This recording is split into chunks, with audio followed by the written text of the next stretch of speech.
দেখো আজকে খুব সহজে আমরা ইফের নিয়মগুলো করবো।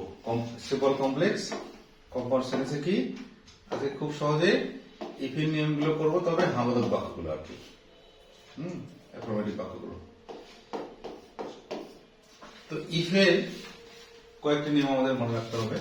যে ইফ দিয়ে যদি অ্যাফার্মেটিভ বুঝে নেবা, ইফ দিয়ে যদি আমরা ইফ দিয়ে জানলে কিন্তু কি সেন্টেন্স তৈরি হয়? কমপ্লেক্স। কারণ ইফ দিয়ে দুটো বাক্য থাকে, একটা স্বাধীন একটা পরাধীন। স্বাধীন পরাধীন বাক্য থাকে সেটা কি স্মল কমপ্লেক্স হয়। তো ইফের যদি অ্যাফার্মেটিভ বাক্য হয় তাহলে আমরা কম্পাউন্ডটা কি সিম্বলটা কি দিয়ে করবো? বাই প্লাস ভার্বের আইএনজি দিয়ে করবো, ঠিক আছে। আর কম্পাউন্ডটা কি দিয়ে করবো? হ্যাঁ, কম্পাউন্ডটা এন্ড দিয়ে করব, তবে এই সেন্টেন্সটা আমরা ইমপেরাটিভ করব। ইমপেরাটিভ। এই শুরু করি।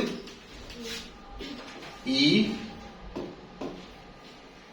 ইউ রিড, কমা দেব একটা, ইউ উইল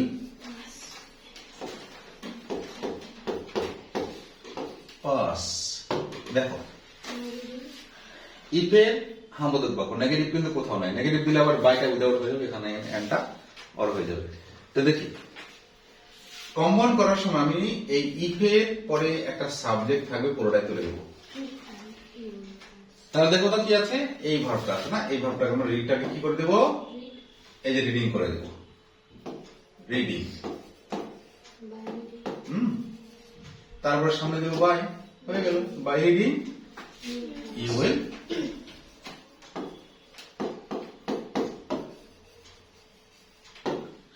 ভুল বসাতে এখানে কমা দিব না, কিন্তু বাই রিডিং মানে কোনো কমা যায় না, স্পেস যায় না, মানে বিরতি যায় না। এবার আমরা কম্পাউন্ড করে ফেলি।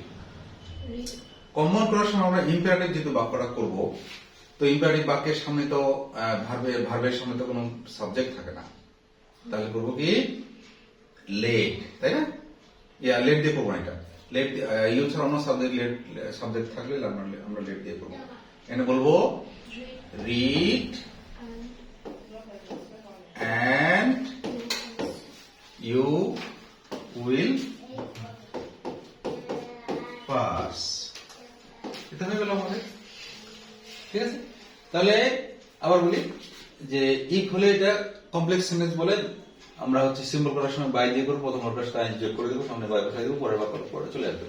আর এন্ড দিয়ে যেটা করবো, শুধু ভার্বটা বসাবো, এখানে কমার জায়গায় এন্ড বসাবো, বাকি সেন্টেন্সটা বসাই দেবো, হয়ে গেল। এবার এই বাক্যটা যদি তোমার কি হয়, লিখলাম ইয়া কেন, এই বাক্যটাই যদি এই ইউ এর জায়গায় হি হয়, তাই না, এই জায়গায় ইউ এর জায়গায় হি হয়, তাহলে কি ইফ হি এখানে আবার রিডস হবে না, if he reads he will pass হবে, হি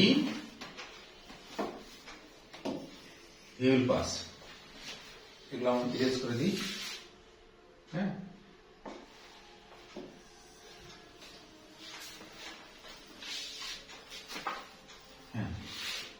এখানে দেখি কি হবে, যে হি থাকলে আমরা এখানে বাইরে সুন্দর করে ফেলতে পারতেছি। যেমন দেখি যে by reading you will pass, আমি লেখার জন্য দিলাম, তোমার দিবা না। আর ওইখানে কি হচ্ছে এন্ড না, এন্ড এর বাক্যটা যেহেতু ইম্পারেটিভ সেন্টেন্স আমাদের করতে হবে, কম্পাউন্ড সেন্টেন্সটা তাহলে আমাদের করবো কি লেট নিব। ইউ ছাড়া আমি দেখি যে এখানে যদি ইউ থাকে তাহলে আমরা লেট দিব না, যদি ইউ ছাড়া অন্য সাবজেক্ট থাকে তাহলে কম্পাউন্ড করার সময় আমরা লেট নিব। লেটের এটা হিটা অবজেক্টিভ ফর্মে পড়বে সবসময় যে কোনো সাবজেক্টে, তাহলে let him read and he will. মাথায় ঢুকেছে? আচ্ছা, মনে রাখলে হলো। এবার এটারই আমরা নেগেটিভটা করবো, নেগেটিভটা পরের ক্লাসে আমরা দেখতেছি।